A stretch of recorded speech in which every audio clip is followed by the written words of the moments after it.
The most important step to carry out your telemarketing is to create the campaigns which to reach your target audience. In the creation of the campaigns, you will combine several elements that you have previously worked on, such as your contact lists, DNC lists, caller ID lists or audios. We will see in this video how to define these campaigns, their characteristics and the schedule for their execution. After logging in, press 1, you will be redirected to your dashboard. Click on the Campaigns tab on the top menu. You are now in Campaigns section. Here you will see your campaigns created before. To add a new campaign, click on Add New button.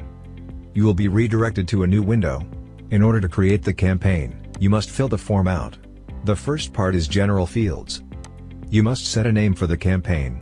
Use a clear name which you can easily identify later. Speed. The speed under your campaign will run calls per minute. By default, it is set as 100, which means that every minute it will make 100 calls. This speed can be modified when the campaign is running. Max concurrent transfer. Over here, you need to specify how many calls can be transferred per second. By default, the maximum number of calls transferred is 10 calls per second.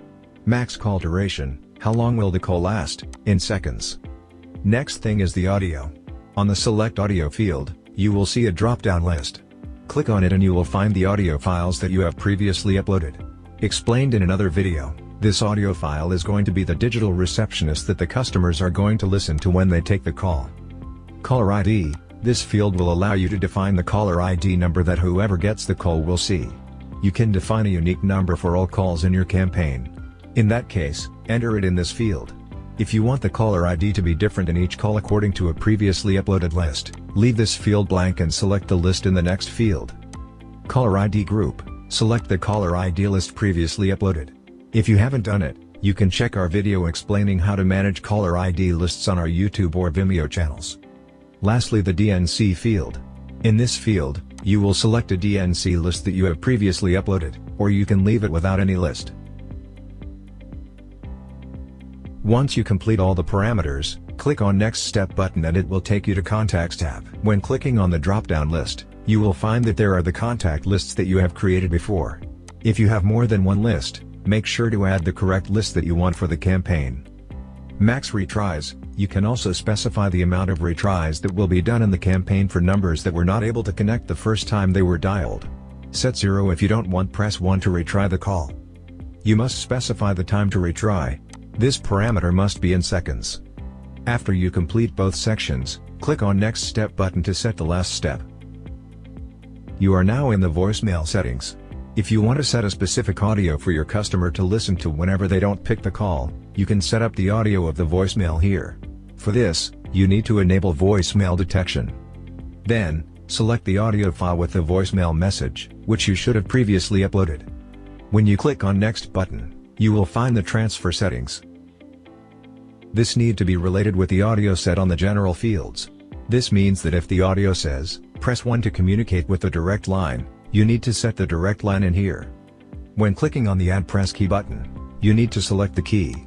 For example, 1, and the action required, that would be, direct line. Save these options and you will have your calls transferred to that line. Adding another press key.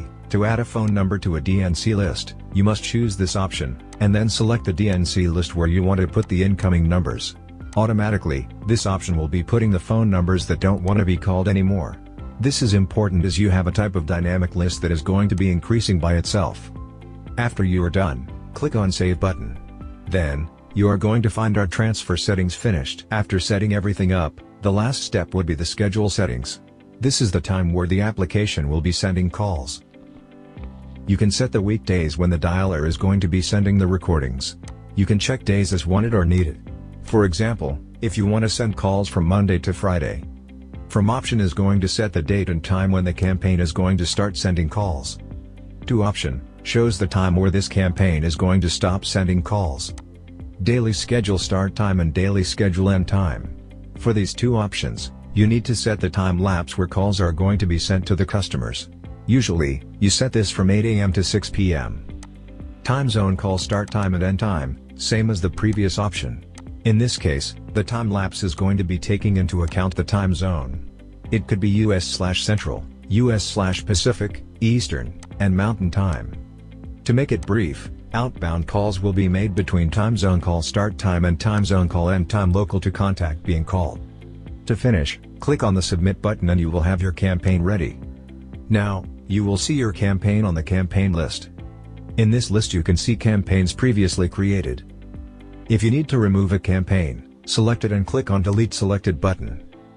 If you need to edit a campaign, please click on this dots icon. There are some additional options here, such as sending test calls or duplicating or recycling campaigns, but we will see these topics in another video.